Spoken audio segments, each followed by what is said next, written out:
This is Paul McGann, and you're listening to the Five-ish Fangirls podcast. Five-ish Fangirls, I love you, and I'm one of the five-ish. In fact, I'm the biggest one of the five-ish. I am the Sixth Doctor Colin Baker, and I wish you all well. Have fun.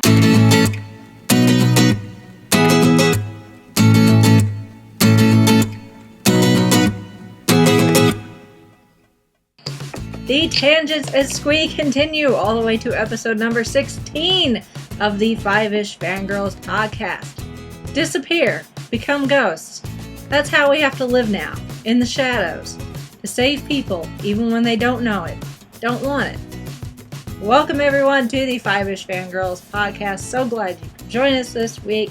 Let's start off like we always do by going around the virtual table and see who has joined us this week. I'm Brittany in Taos. This is Chrissy in Salt Lake City. This is Sally from Wisconsin. Joe in Kitchener, Ontario. And I am Rachel in Indianapolis, Indiana. Hello, everyone. Brittany's back! Yay! Brittany! Yep. She's got lungs full of gunk, but she's here. Nice, Rachel, nice. You were missed. Yes. So, the full gang is together this week, and once again we have fun stuff and not so fun stuff to talk about depending on who you are.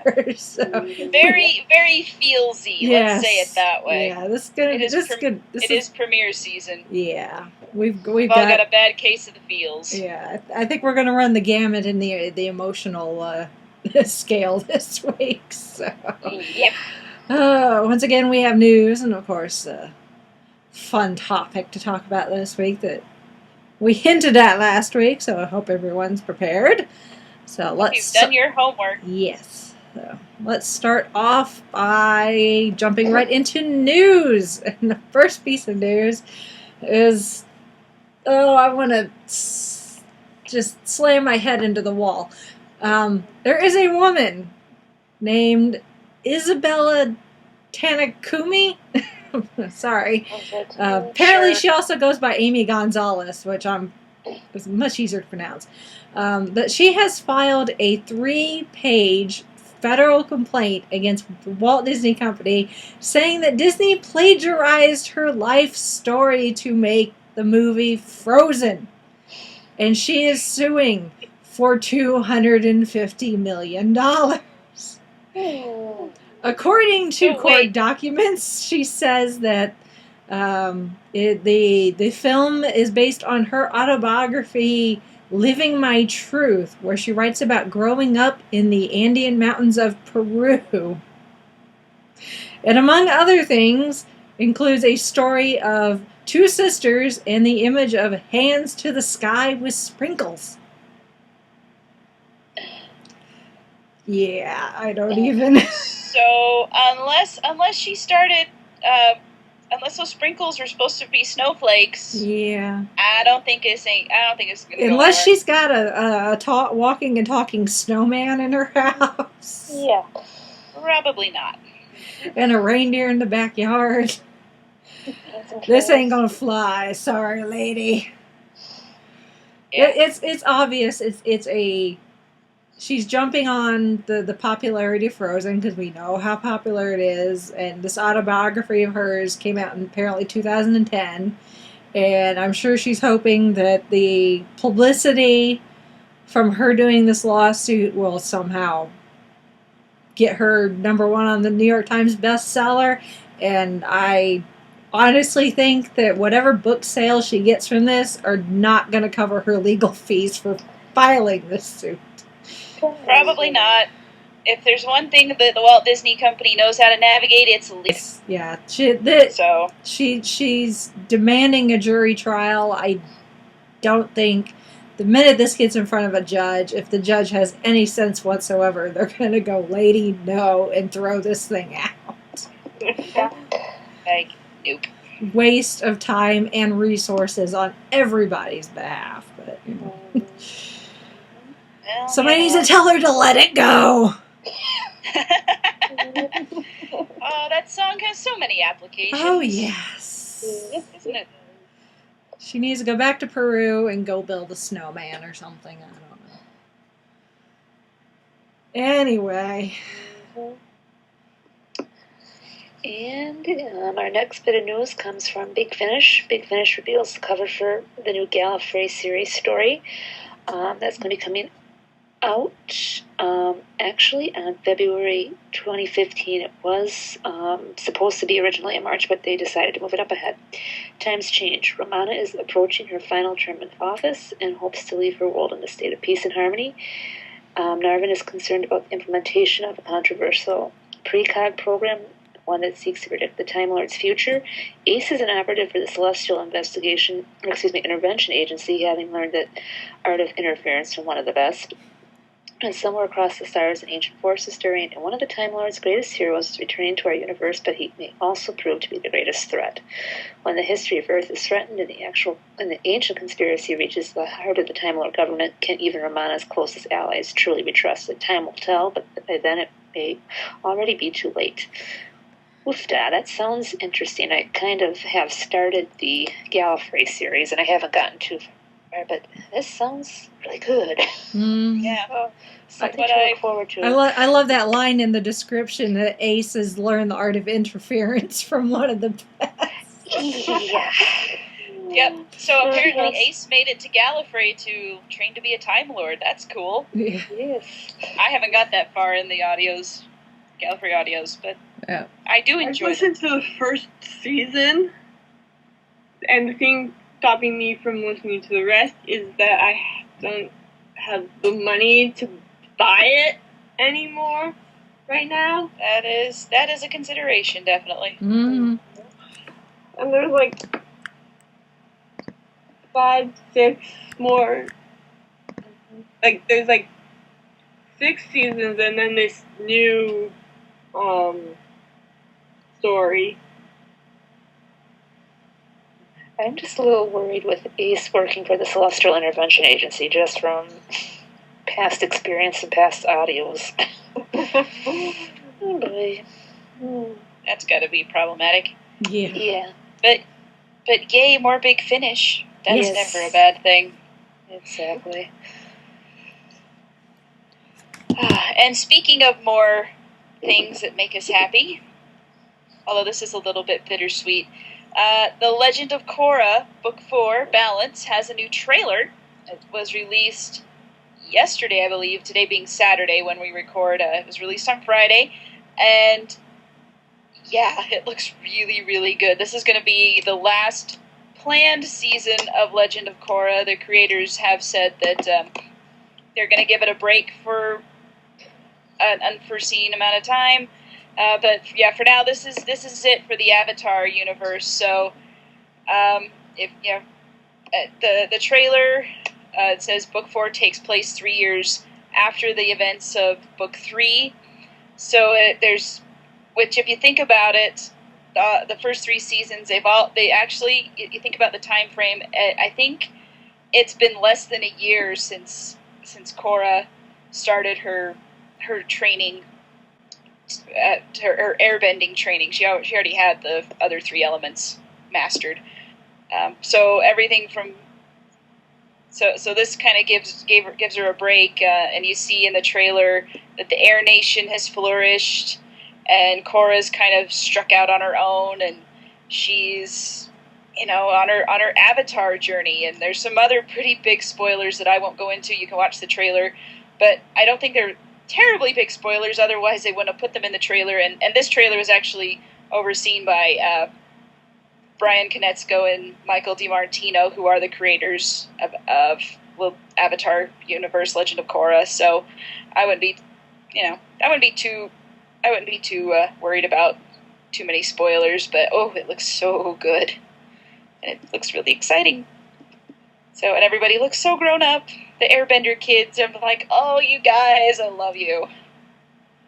So, but yeah, Legend of Korra will premiere on October 3rd on Nick.com, and every Friday that will be online. I believe it's about noon Eastern time is when those episodes will go live. So Nick.com, I believe it's going to be on Amazon Prime as well. So if you have that, you can go there. I think it's Amazon Prime, now that I think about it. Don't quote me on that, but Nick.com for sure. So last season of Korra. Cool. Excuse me. Wonder if they'll release like a box set or something after the fact. I'm sure they will. This is just me speculating. I have no idea, but because these seasons were so much shorter than Avatar: The Last Airbender, I would like to see them do a complete Legend of Korra series box set with all 4 seasons. Mostly because I don't have any of them on DVD or anything yet, and just because I haven't had the money or the time to get around to getting them. Mm-hmm. So I would like that. I mean, it's 48 episodes when all is... No, I can't remember how many. I want to say there's 12 episodes in each season, but maybe I'm wrong. Right? What was that, Michelle? That sounds about right. Sounds about right, yeah. And, yeah. So, and they're half-hour episodes, so it's not like they're... It's not like it's incredibly long, but it's still really good. Cool. All right. Michelle's got our last bit of Speaking news. of DVDs, the Guardian of the Galaxy DVD and Blu-ray release date has been Unofficially announced. I'm trying to figure out how because it's in quotes because it's coming out on December 9th, 2014, according to product lists on Amazon, but there hasn't been an official announcement from Marvel. Right. So It's official on Amazon. yeah, it's official on Amazon, but nothing. We haven't heard anything from Marvel, so like nothing about any special features or like. Yeah. Okay, Like I'm gonna read extended the, cut, that sort of thing. Rushing to store shelves this holiday season, Guardians of the Galaxy will be released on Blu-ray and DVD on December 9th, 2014, according to product lists on Amazon. Marvel has not officially announced the Blu-ray and DVD release date, so any special features are as yet unknown. But with several deleted scenes already being teased by Guardians of the Galaxy director James Gunn, you can bet there will be plenty. Yep. So, I could see them releasing it in time for Christmas because that's going to be a hot ticket. That'll be a big seller. Yeah, we own some of the Marvel movies, but not all of them. But I think this is definitely one I'm going to need to buy. Oh yeah, there have only been there have been 3 movies this year that I'm like, I have to have that on DVD. Divergent, Captain America, The Winter Soldier, and Guardians of the Galaxy. Yeah. Those are my big 3 that I must own on DVD that I've seen in theaters. So, yeah, definitely I'm getting this one when it comes out, whenever it does. And if Santa wants to buy it for me, well, yeah. I'm good with that too. On my Christmas list now. I need more Star-Lord. Indeed. Although I've been seeing a lot of Star-Lord and Guardians of the Galaxy comics at the library. Just like the comic books on the displays and things. So people are getting really interested in that storyline, and I'm kind of cool. I'm really excited about that. Mm-hmm. I just remembered that, talking about Star-Lord. All right. Well, that's it for news. Kind of a slow news week. Everybody's too busy being in front of their TV watching stuff. Yeah, everything they've been teasing all summer is finally coming out. Mm-hmm. Which is a nice little segue because Agents of S.H.I.E.L.D. is back. Hooray! That's our. I think that's what we're going to try. Depends on whose side you're on and who your favorite character is at the moment. And how many tissues you have on hand. Yeah, Good really. freaking grief.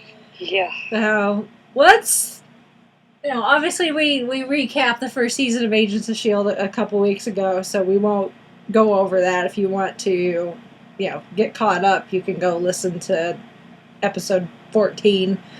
Yep. And here are Agents of Shield recap. So we'll start from the beginning because actually talk about starting out on the right foot, especially with how much they struggle to get their footing in season 1.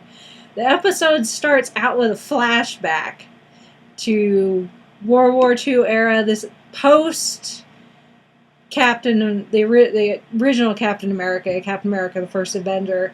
A Hydra base is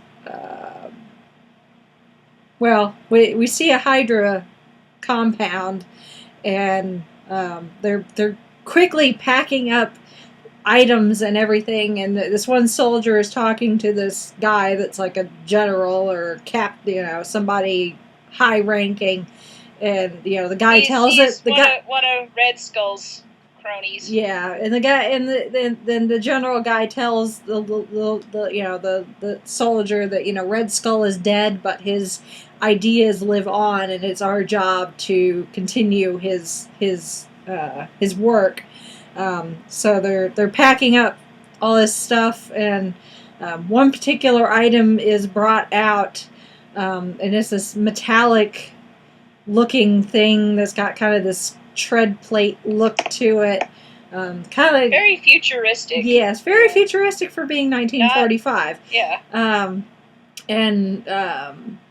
They're getting ready to box that up, and this is like the most important thing that they need to take with them. And the gate gets busted in, and bursting in with guns is Agent Carter with the Howling Commandos. I cheered. I did too. I was so excited. Peggy comes in, with gun, and she's got the guys with her, and they're just, the Howling Commandos. If you saw, the first Avenger, Captain America, that these guys they're good at what they do, but they are a ragtag group. They are sarcastic and a bit crude, and they don't disappoint. with this particular 1945's answer to the Guardians of the Galaxy. Pretty much. Yeah. Pretty much. So they arrest all the Hydra, folks, and they start packing this stuff up, and Peggy, tells them that everything is now in the hands of the SSR. And Strategic Scientific Reserve. Yeah, and is going to be sent off to Howard Stark for examination, essentially. But she also mentions that they need to have an organization or a way to keep all these things boxed up in peacetime, so Stark and people like him don't get too wild and crazy with it. Which I kind of like that nod to the fact that Even in the Avengers, like Stark, Tony Stark is a consultant, but they don't entirely trust him, and he doesn't entirely trust them either. So it's kind of an interesting relationship that's being hinted at with this organization. Yeah. Even though Howard Stark eventually brings Peggy on as one of the founding members of S.H.I.E.L.D. Right. Well, the one-off. Yeah. The SSR was, the organization that existed before S.H.I.E.L.D. So, Peggy's mentioned that there needs to be an organization to keep this stuff under wraps is essentially what S.H.I.E.L.D. becomes. But they box up this stuff, and they're labeling it and everything, and the box that the item that's the one guy from Hydra referred to it as the obelisk. The box that it goes in, they put a stamp on it, and it says SSR 084, which we all know an 084 is an object of unknown origin. And apparently this is the original 084. The first ever 084. Because the Tesseract is gone. Yep. Which the Tesseract wouldn't have been an object of unknown origin anyway, because they knew what it was. Kind of. Yeah, it's true. Anyway. So, end of flashback. get back to present day, and we find out that Coulson and crew have teamed up with Lucy Lawless's character, Hartley. Isabel Hartley. Yeah, and her. But everyone's just calling her Lucy Lawless or Zeta. Yeah, or they called her Izzy at one point in the episode. But apparently she actually was a S.H.I.E.L.D. agent and had spent a lot of time undercover, and therefore had made allies and friends with the underbelly of the undercover world. So her little gang of people that she normally works with and trusts, who aren't S.H.I.E.L.D. or former S.H.I.E.L.D. agents, are a bit ragtag themselves. But they're working with Coulson and his crew to. Their main goal is to find technology that they can use to fight against Hydra. So they end up. Hartley and her crew are meeting up with. Doing it was supposed to be they're supposed to be buying some intel, and in the process of this purchase, they get assaulted and attacked by a third party. This guy, and he ends up killing several people, quite brutally too. Snaps the neck of one of them. So now they find out that they've got, somebody out there that's possibly Hydra. They don't know at that point yet. He's possibly gifted because they shot him a bunch of times and it bounced right off of him. They emptied their mags into him, as they said later. Yeah. And it just the bullets just bounced off, and it created these little chips of metal that they would pick up to take to the lab for analysis later. Yes. And then they go back to the second underground base that we saw at the end of season 1. The playground. The playground. And we find out that Coulson has actually not really been around. He's been traveling here and there and everywhere trying to get allies and recruit people to join them so that he can rebuild S.H.I.E.L.D. But once they find out that the intel that this guy took is about the obelisk, and Coulson realizes that if Hydra gets their hands on this thing, that it's really bad. really bad. Bueno. Yes. Yeah, he's very. What really struck me about Coulson, and in this, from the start even, is he's very inaccessible to everybody. Mm-hmm. Like, he is very much Nick Fury, the way Nick Fury was. Like, he has learned how to be director of S.H.I.E.L.D. from the best, basically. Like, he goes in Koenig, is that his name? One guy. Mm-hmm. Koenig. He comes down the and one he with says all the brothers. May. Yeah. And Sky's not too happy about that. No, it's like he says only Agent May can go talk to him, and But Coulson and May have always had a closer relationship than Coulson has had with everybody else. Yeah. So. But and Hartley is all kind of like, well, if that's how it's going to be, and like you said, Sky isn't too thrilled about this, because she like Sky, where she was last season, she was the new kid, and they didn't really fully trust her. Now she's right in there alongside Agent May, shooting out bad guys, because basically there's nobody else to help out. And Coulson kind of took her under his wing a little bit too in season 1. That's true. He saw her potential. He saw Sky's potential, and now she's proving herself. Mm-hmm. Definitely. Which is good to see. Yeah. So, considering he dropped the bombshell on her that she is essentially an 08 for herself at the end of season 1. So she still doesn't know who her parents are, but now she knows that she's something, possibly. But that seems to be taking a backseat, at least at the moment.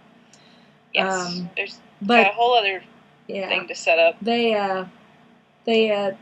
take the Sky takes the metallic shards that came off this guy to the lab, and they try to get analyzed by Fitz, and you can tell poor Fitz. And this is good. Yeah, poor Fitz. He's alive and he's working. But not very well. He's not himself. He's struggling to finish sentences, to find the right words.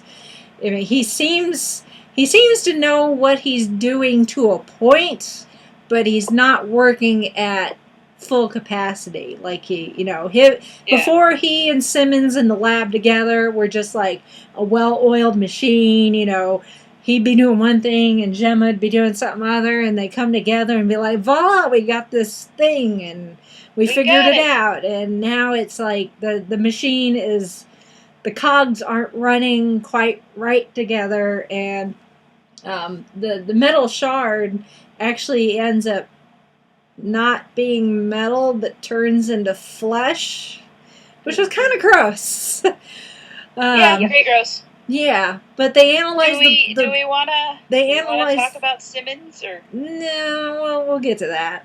Okay, we'll get to that. Yeah, but they analyze the blood that comes out of this piece of flesh, and they get a DNA match, and it's a guy named Carl Creel, who used to work for S.H.I.E.L.D. but had been crossed off the database because supposedly some gifted people that they can't be contained, they can't, they're too much of a threat, so they axe him, and obviously that's not the case because he's alive, and we find out that Garrett was the one that supposedly axed him, so we know now that this guy is more than likely Hydra, but they need more intel on him.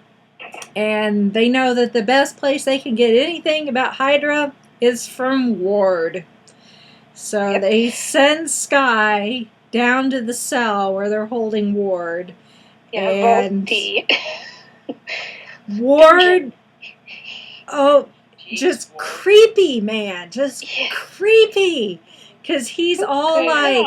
He supposedly tried to kill himself several times, and they finally had to sedate him, and then when he woke up from sedation, he suddenly had seen the error of his ways and the reason he did what he did, and he was sorry, but he wasn't asking for forgiveness, but he was willing to help Coulson and the crew as much as he could, and Sky wasn't having any of it. I know. And he will only talk to Sky. And he will only talk to Sky. And and Sky is like freaked out by this when Coulson asks her to go. Not freaked out, but she's just like...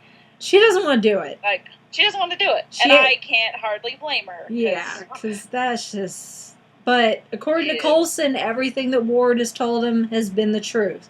He hasn't lied to them, so that's why Coulson thinks at this point they can trust what Ward has to say. And everything that he told Sky about Creel was legit, and they needed to find this guy, and he tells them that Hydra was using white noise channels hidden in between the channels that S.H.I.E.L.D. would use for encrypted communication. And they find those channels, and they actually find communication from Hydra, and they realize that Hydra is on the map. They find a communication, and they trace it, and the map just lights up all over the place with Hydra pockets, and they realize that regardless of what General Talbot is saying to the public, Hydra is not gone. No. It's an amazing visual at that point, because you've been looking at the map, and there's these little blue dots that show where S.H.I.E.L.D. agents are, and there's a fair amount of them. Yeah. But then it lights up red. S.H.I.E.L.D. agents here and there, and then Hydra come, and then it that lights it up Hydra, like a and Christmas tree. Completely overwhelms the S.H.I.E.L.D. Mm-hmm. the Yeah. person thought. They're like, Yeah. we're But screwed. yeah. Yeah, pretty much. Like, well, that sucked. They managed to intercept, well, not intercept, because Creel still gets the order, but they get a copy of the order that's sent to Creel to take out Talbot. So they end up at first Coulson calls Talbot and tries to convince Talbot that he is in danger, and of course Talbot has got his head so stuck up his rear end that he wants nothing to do with it, and he gets attacked by Creel, and Sky and May end up, saving Talbot's rear end, and he's still convinced that his army guys would have been able to take Creel out. And I'm just like, you done yes. No. Yeah. And the thing they don't realize, and I don't think that Talbot and his cronies, no offense to the army, but in this case, at least the people that are working for Talbot, that, they don't know what they're up against. And Coulson tells him this too, this guy, Creel, his ability is he can touch something, and if he wants to, he can absorb the properties of that item. So if he touches like concrete, he can turn himself into living concrete. If he touches gold, he could turn himself gold. Or diamonds and crystals. Or diamonds or wood. And, how do you stop somebody like that who's pretty much virtually indestructible? Yep. 5 rounds of fire ain't gonna cut it. Yeah. Yeah.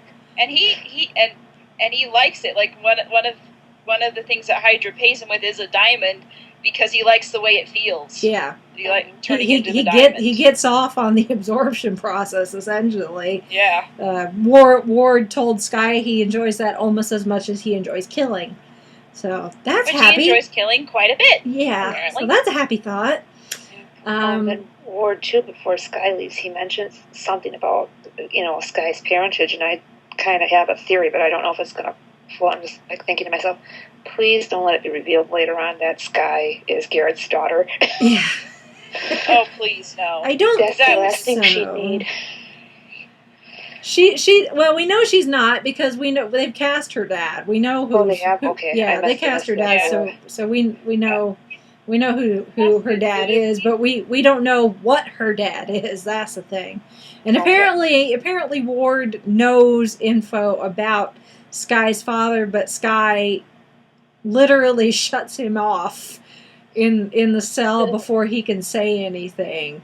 The cell that he's in, if you don't get too close, it looks like he's just in a room, but it's an invisible wall, and you can control it to make it soundproof or make it a solid wall so you can't even see behind it. And she makes the wall solid before he can say, I have so much I want to tell you about your father.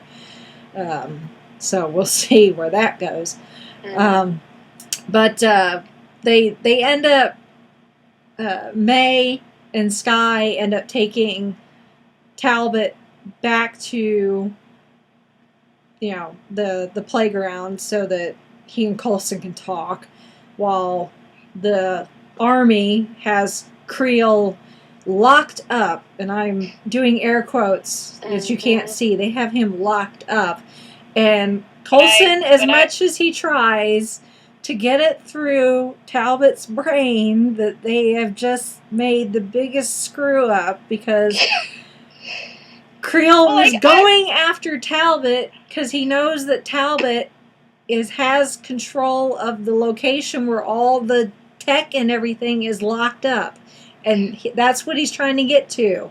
And what have they done? They've arrested him and taken him to that location. Yeah. Well, the funny thing is, you see Creel, and he's being guarded. He's in like the plastic cube. I'm like, dude, he's gonna turn into plastic, isn't he? And there's like one scene a little bit later where the guards look back and like, where'd he go? Because he's in this clear plastic thing, and it's like, you idiots, he just turned into plastic. What the heck are you doing? Yeah. Yes. Which just goes to show Coulson was right. Ball. They have no idea what they're up against.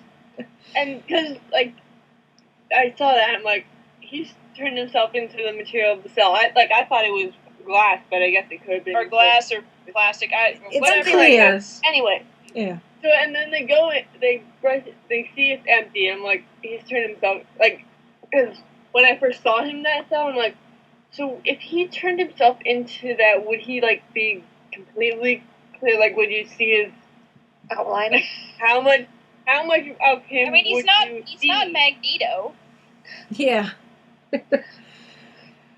So, Wrong genre Coulson, savvy there, dude. Coulson, God love him, tries to talk sense into Talbot, and Talbot deserves the award for the biggest dum-dum. That's the word we were using. We were talking earlier.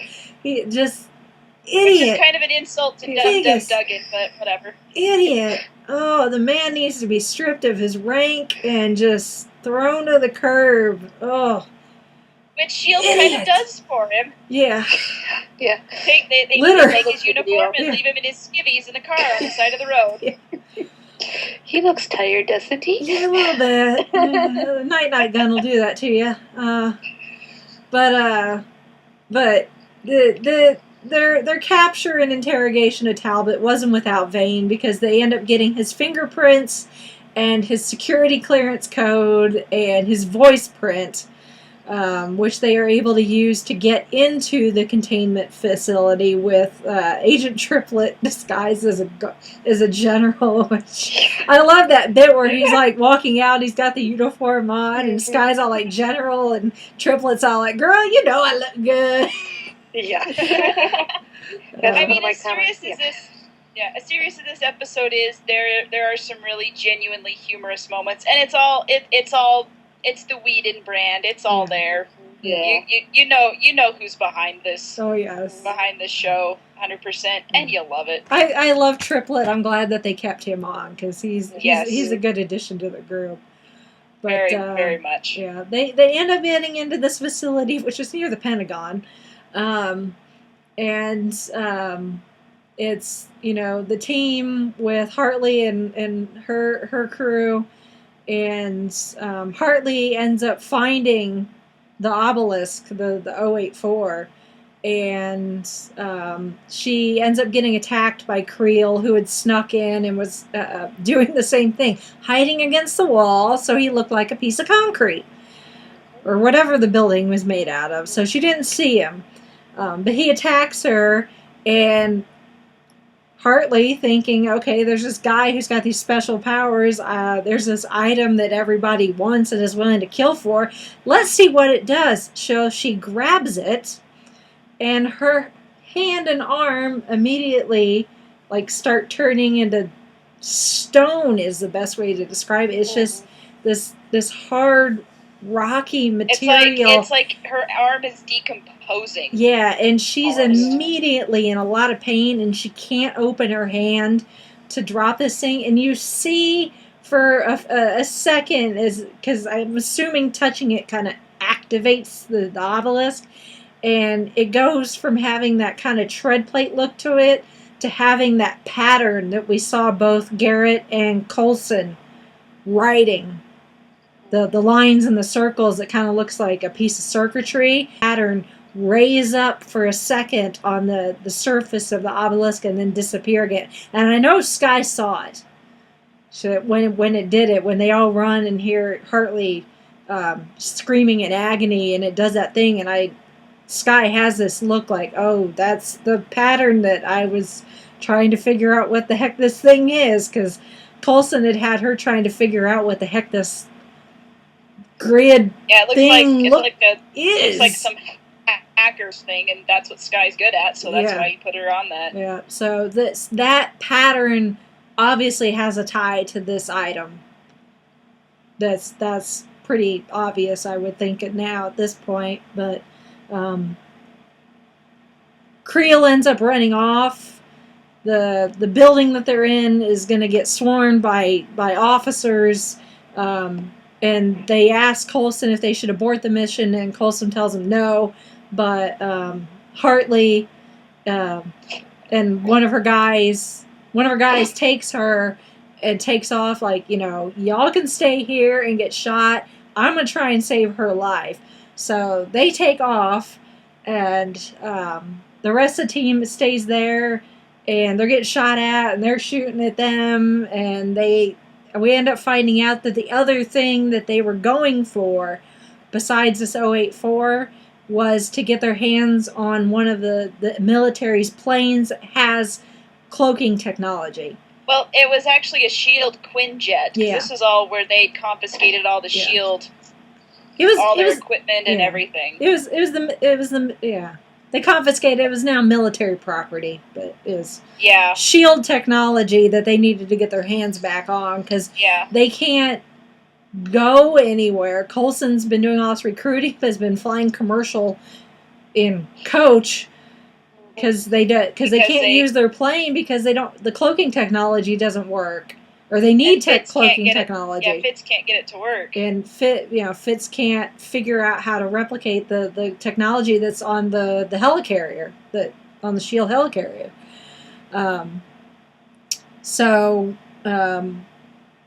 Triplet and Sky take off with the Quinjet, and May takes off on a motorcycle, like she does, because that's Agent May. That's what she does. She's Agent May. Yeah, and meanwhile, Hartley and Hunter are in this SUV, and they're racing to the hospital. And Hartley is all like, "This thing is killing me. Cut off my arm." And Hunter She has a line that doesn't want to do it. That you know, it's like you've seen what they can do with robotics nowadays, or something like that. And Hunter's all like, "It might be an improvement, an upgrade." Yeah. He calls it he's like, "It may be an upgrade." So she hands him her knife, and she convinces him to cut off her arm, and Coulson's doing this voiceover, and we see Hunter's taking off her arm, and it's you don't really see a whole lot, but it's enough that it wasn't pretty. And just as he gets the arm off, and we're like, okay, the arm's off, is she gonna live now? Creel appears, reaches down to the asphalt. Yeah, turns himself to asphalt, makes them crash their car, ends up killing the driver and Hartley, and Hunter plays dead because he knows better. At this point, that he can't do anything about this guy. Somebody's intelligent in this episode. But Hartley's arm, from the elbow down, with the obelisk still in her fist, is flown out of the car and is in the street. And at least Creel was smart, and he knows he can't touch it with his bare hands, so he ends up touching the car tire and turning his arm to rubber, and he's able to pick it up just fine, no issue. And he takes off. Yeah. And in the promo for next week's episode, you kind of see what May, I think, is trying to pursue him on. That's what she's doing on the motorcycle. So there's that. So Hartley's dead, as far as we can tell. Air quotes. Yeah, because this is the Marvel Universe, and you don't really, nobody's dead until they say that they're dead, and they're actually dead. And you don't cast Lucy Lawless just to kill her off in the first episode. Yeah, that's what I'm thinking. So, unless you're the equivalent of a red shirt, you don't usually stay dead. So, that's a Star Trek reference. And something about her line about robotics kind of made me think, yeah, what are you going to be now? Yeah. Plus, she's got, and then, Hunter's alive. Hasn't she been cast as a pre-existing Marvel superhero? I don't think so. That was somebody else. There was someone else that casted the superhero's name's Mockingbird. Yeah. But that's somebody else. It wasn't Lucy Lawless. Okay. Yeah. So never mind. Yeah. That's all right. I don't know. We'll find out. Okay. Anyway, that's why you keep watching. We're gonna find out. So at this point, the team is a bit splintered. They've got the Quinjet, which is good because now they've got ways to go from place to place with being invisible, which is what Coulson's thing and the entire almost theme of this entire episode is going dark and being invisible Yep. and staying. The episode is called Shadows. Yeah. So, which we find out ends up having some different reasons. Because at the end here, Coulson's talking to, who the few people that are still at the playground, there's another guy, Mac, who's there that's kind of a tech guy.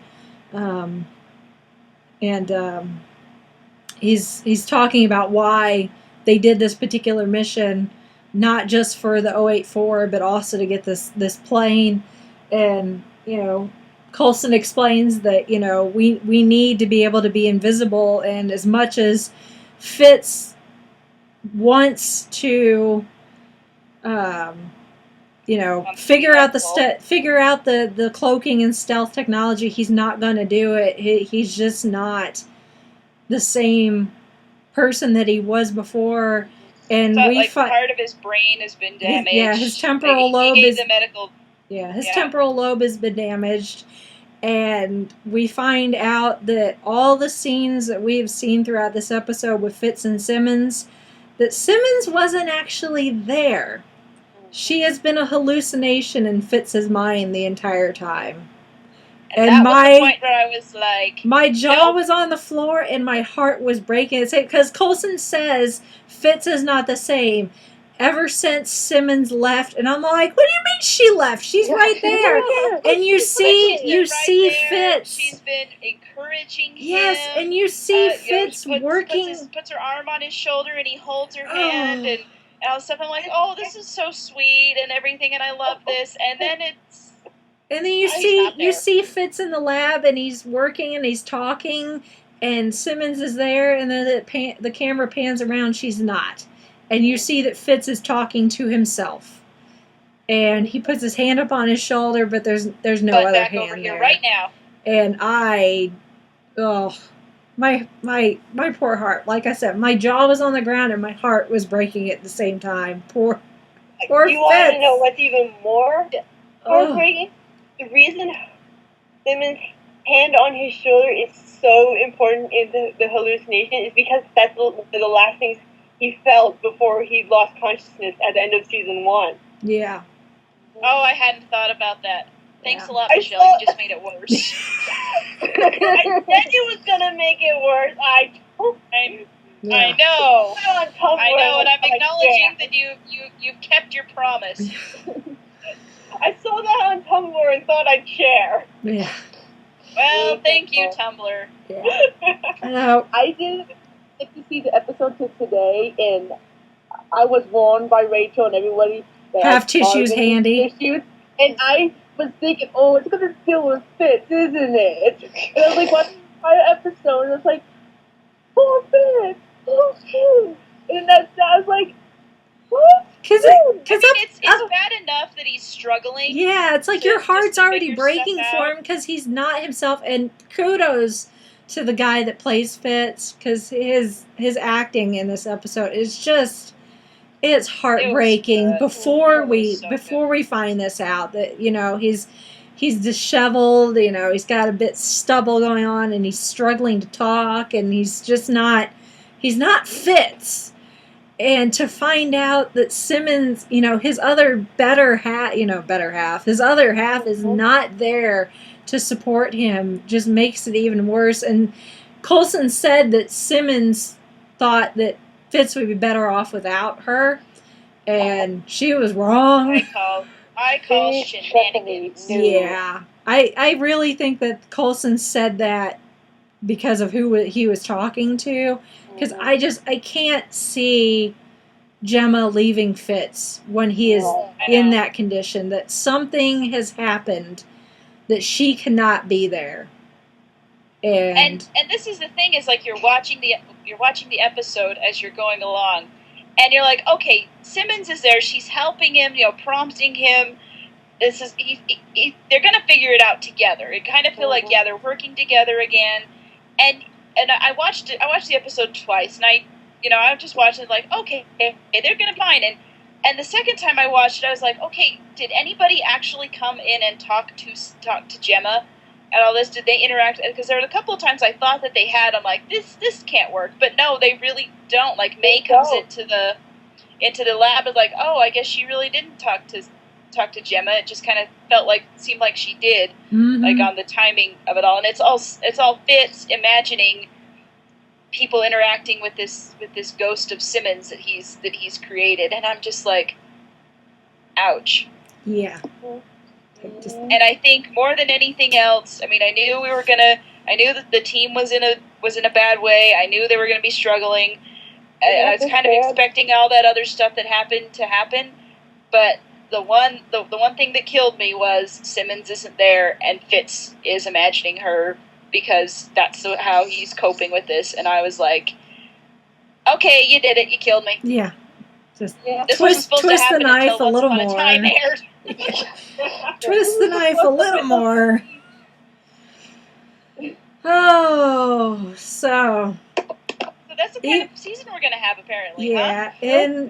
and that's not even the end of it. So the person that Creel has been working for, we see Creel in his little hideout truck thing. He's like living in a truck, kind of like Sky was living in a van. And he's in communication with this guy from Hydra, and Creel sends him whatever, if it's paper intel like what he got at the beginning of the episode, he sends it to them, and they have a way of sending him stuff as payment, like a giant diamond, to keep him happy so that he'll keep working for him, I guess. And this guy with an interesting accent is who we see him communicating with in his little truck thing. So we see the same gentleman at the very end of the episode is seeing like footage. There's this giant wall and there's like footage and a map with intel and all this stuff. And he's telling this guy that we could only see in silhouette because of the giant screen and the lighting. We can only see the back of him.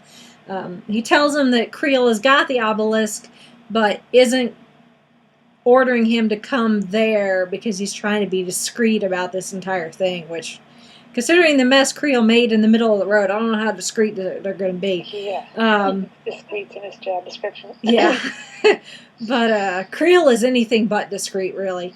But well, he doesn't have to be. Yeah, but he tells this guy, that I'm trying to be discreet with this thing, but I know how important getting the obelisk is, and he says, I forget the exact line. It's like, I know how important this is to you, Dr. Whitehall, and the guy turns around and it's the general guy from Hydra from the flashback from 1945. And he's not aged. It's like, as far he's the same guy as far as we know. And I actually looked this up after work, but apparently Whitehall is, in the comic books, he's known as a character called the Kraken. Oh. And he's actually, in the comic books, he is actually the second person to take up the mantle in the name of Kraken. But he was a member of Hydra, obviously. But he, in the comic books, or in Wikipedia, it says the Kraken preferred to work behind the scenes, seeing it as his mission to help people become what they are meant to be, usually with dangerous results. For decades, he was responsible for developing Hydra's best assets, training their best talent.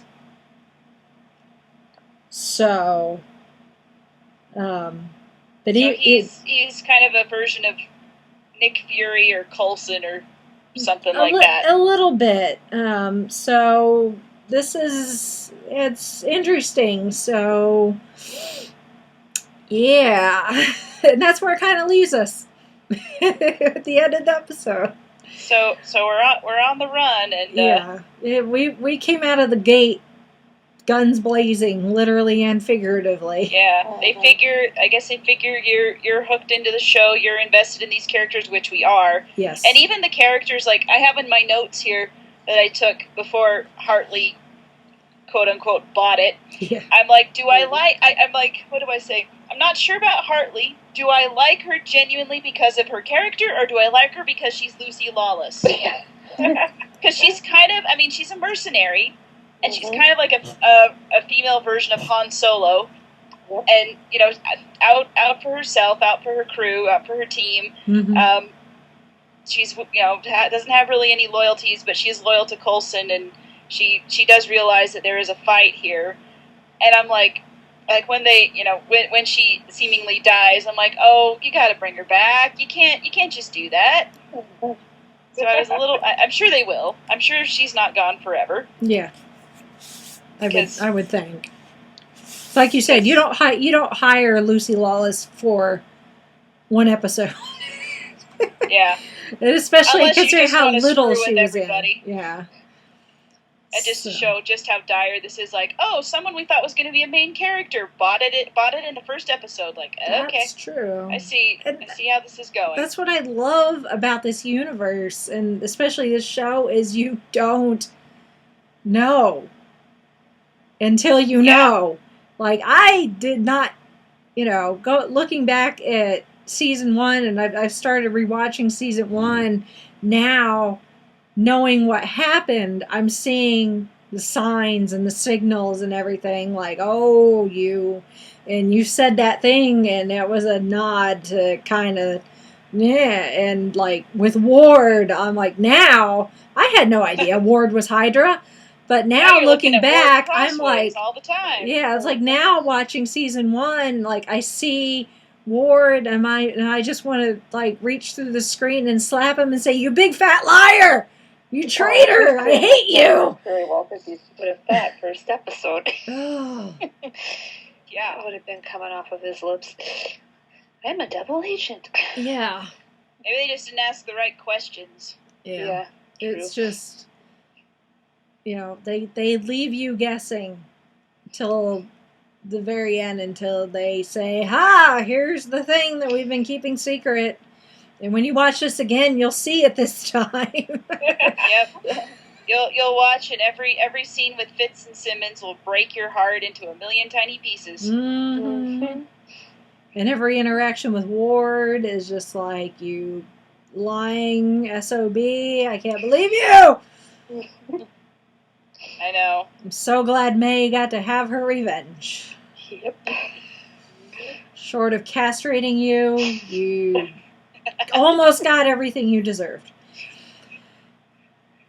So Although I have that's, a feeling they're going to not redeem Ward, because he's got a long way to go if that's ever going to happen. I don't think I will ever trust Ward ever again. The way that scene was played, it seems like they are headed in the direction of a redemption arc for him. Yeah. Awesome. Yeah. So, Which, you know, they can do that if they want, and they can maybe write it it's on the table. They may get to the point where, you know, Coulson and the crew may trust him again, but I don't know if I will. It'll be a very shaky trust at best. Yes. Mhm. Yes. I can tell you I mean, right you now, can just- I wouldn't trust him as far as I can throw him. So. Well, you can tell that Skye is very disturbed. Maybe not disturbed, because she doesn't want to hear what he says. And I don't know, maybe because she's afraid that she's going to believe him again, because the way he talks to her, he's very, he is quite persuasive, and it's almost borderline culty, creepy, persuasive, the way he talks to her. But at the same time, you kind of, and I guess it's just the way Brett Dalton plays it, that he feels like that there could be some there, if, you know, that he wants there to be, but I don't know. I can't really tell yet, and it's really intriguing to me with what they've done with this character, because, you know, last season with the reveal that Ward is Hydra, it's like, oh my gosh, he's a dirty, rotten scumbag, so and so, blah blah blah. But now that he's he's broken and all these other things. It's just kind of like, what are you gonna do with this? And why keep him around still? I mean, not just because he's a source of intel, but he's one of the original, the team from the bus, and it's sort of like, you're doing something with this. You're doing something with this character, Joss, and I'm really, really curious what. Mm-hmm. And so I am intrigued. Of course, we all know I love a good redemption story, so if he can be redeemed, if not, just kill him off. Well, maybe he'll be redeemed by getting killed off. Like the big heroic sacrifice type thing? Could be. Yeah, that could be it, too. It's going to take a lot for me to trust Ward again. Seriously. oh yeah. I'm not saying that. Hey, yeah, jump in. He's gonna be all good all of a sudden. But no, they got something. They got something in mind for him, for this character, and it's going to be very interesting. Whatever it is that they do. Mm-hmm. I love this episode. It feels like they're setting up. Huh? All of his dialogue seems to hint towards that they put a redemption arc on the table. Like, yeah, mm-hmm. They'll have over him being clear-headed and wanting to help, him wanting to tell Sky about her father. right. All that. Yeah. Because if he was, this is my thing, and maybe it was just because that's how the exposition, the way you have to tell the story. Because if that line about, I have so much I want to tell you about and then she shuts him off with the wall and walks off, and he goes, your father, and because he just says those two words to himself, and it's just kind of the way his facial expression goes and the way his tone goes, that he does feel some remorse for what he's done, especially where Sky's concerned. I mean, he may not give a crap about the rest of the team, but I think he feels somewhat responsible for Sky, and maybe there was something there between them, maybe, or just because he, that they were, that they were friends, and he was her superior officer. I don't know. I'm curious to see where it goes. Yeah. Well, they got me hooked. I'll tell you that. And that's the sign of a good premiere. Yes, and I'm also very excited for Agent Carter when it premieres in the winter. So. Oh yeah, that was a stroke of genius. Yes, it was. With that flashback. No, I mean, it makes me wonder if Agent Carter, she's going to have the Howling Commandos with her too, because I haven't heard. Because I love those guys. Yeah. I honestly hope that when Agent Carter comes on, that people give it a chance, because I know that Agents of S.H.I.E.L.D. people did not want to give it a chance, and to have essentially a spin-off is doubly hard, because spin-offs are tough to begin with. And, that's true. Especially one that's a period piece. That can make it even harder, to have it set in, late 40s and forward. But where it's a spin-off, basically, of Captain America. It might already have, like, Agents of S.H.I.E.L.D. already had that, where it was Marvel's Agents of S.H.I.E.L.D. and that kind of thing. So it's part of the universe already, and people already love that. So maybe it has an advantage there. I hope. I just remember how many people jumped ship with Agents of S.H.I.E.L.D. early on, and I'm like, no, stay. Stay. You'll get your payoff eventually, and we did get our payoff. I mean, it took a while, but we got our payoff. And and a lot of people, I don't want people to do that. And last season's Agents of S.H.I.E.L.D. are all like, oh yeah, we're back on board. Yeah. And they're like, yeah, you should be if you know what's good for you. Yeah. Need something to watch on Tuesday nights. No. Alrighty then. Well, I think that's going to be it for this week. So next week is, I know something that Christy is very excited for it. And Holly. And Holly Holly. is too. And Michelle, Yeah. you watch it, right? Yeah. I'm finally caught up. Yeah. And Brittany's finally caught up. Rachel's getting there. Once Upon a Time premieres tomorrow. Yeah. So I've been sitting here all day. Well, actually, all week. Oh heck, it's all summer. yeah. Just wanting to know where they're gonna go with it, and just to see. I mean, I've seen quite a few spoiler set report pics, and I won't detail those here, obviously. But oh boy. Remember when I said remember I said I like a good redemption story? Yes. Yeah. That's that whole show. So assuming that Chrissy and everybody else can pick themselves up off the floor after tomorrow's premiere. Next week we'll be talking about scrape me up. We'll be talking about season 4 of Once Upon a Time. When I was watching Agents of S.H.I.E.L.D., I saw a TV spot that had all the Once Upon a Time TV spot that had all the people from the Enchanted Forest in their Enchanted Forest costumes. Okay. Oh yeah, and they're in story. I'm the only one in street clothes in that promo. Yeah, I know. Well, I think it's just because to identify who they are. And it was Rumpelstiltskin. Regina was in the full evil queen getup. Everything. Snow and Charming were in their battle-ready battle couple. And Hook was Hook.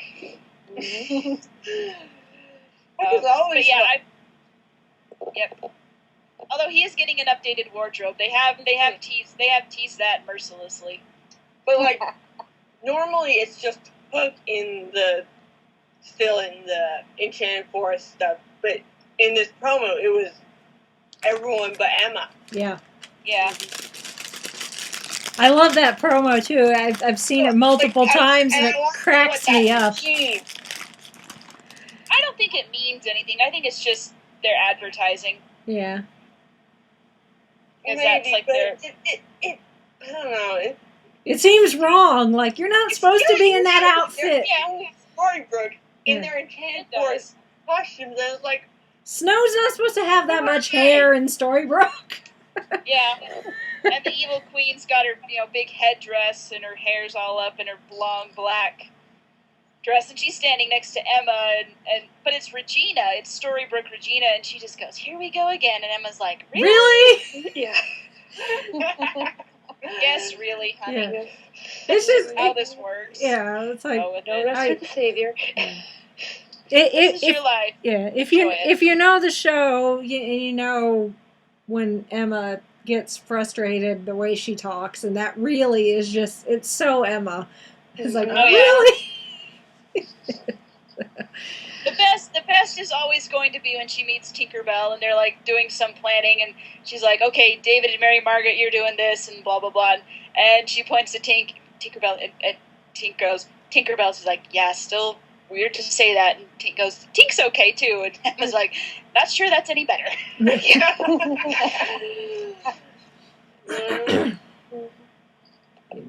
Anyway, but yes, so if you watch Once Upon a Time and you see the premiere and you want to send in feedback, that's what we're going to be talking about next week. So by all means, send us your thoughts, your anguish, your frustration, your squee. We'll take it all. We want to hear about it because we'll be doing the exact same thing. Odds are. And after having seen some of the sneak peeks and some of the promos and previews, not just Hook and Emma stuff, although there's plenty of that, but something very, very special from my childhood that made me all manner of giggly and happy. I think I know which scene you're talking about. I think but we will tease no more here. Right. Unless you've already seen it. But if that's the case, we'll squee about it. Yeah. Anyway. So happy premiere week. Yes. Oh, and one other thing that we're not going to cover, because I think I'm I don't know, Brittany, you watch Person of Interest, don't you? Yes, I do. Or she, yeah. I just have to say this because I watch Person of Interest as well. It's on CBS and it's on Tuesday nights. So, the next day, on Wednesday morning or afternoons when I get to watch those shows because I watch them online. And I was expecting Agents of S.H.I.E.L.D. to be, kind of, it's Marvel, it's quirky, it's fun, it's whatever. And that one emotionally destroyed me. I was just like, no, I can't handle this no more. And then I watched Person of Interest. Now, Person of Interest, their last season, the ended, like, it was terrible. Like, everybody was scattered. Their headquarters, their base was gone, and it was awful. Everything was terrible. Yeah, the library was destroyed, and I was just like, how can you do this to me?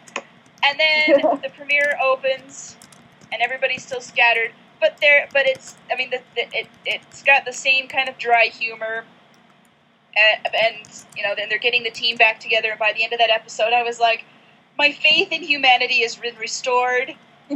And it's Person of Interest that did this, and so it kind of felt like things had been a little flip flopped, because one show that's supposed to be kind of dark and gritty and sad wasn't, and the one that's kind of supposed to be a little bit lighter and still action but kind of more fun made me cry. So heaven only knows what I'm going to feel feeling like tomorrow.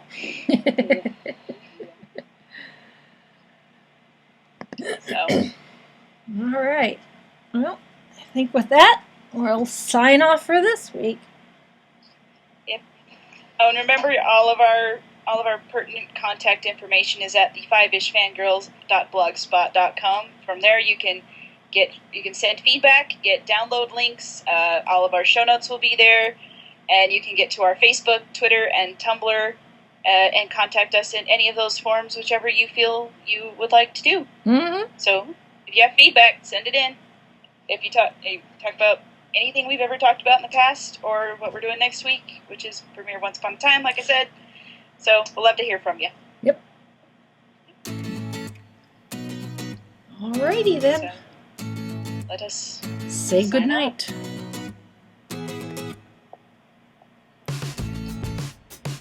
This is Whitney from Thursday. Good night. This is Chrissy in Salt Lake City saying good night. This is Holly from Wisconsin saying good evening. Michelle from Kitchener, Ontario saying good night. I'm Rachel in Indianapolis, Indiana. Go dark.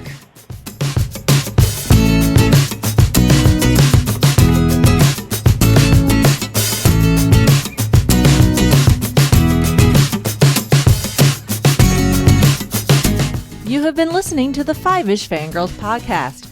Any and all movies, books, games, and other forms of media mentioned are owned and operated by the respective copyright holders. No copyright infringement is intended or implied.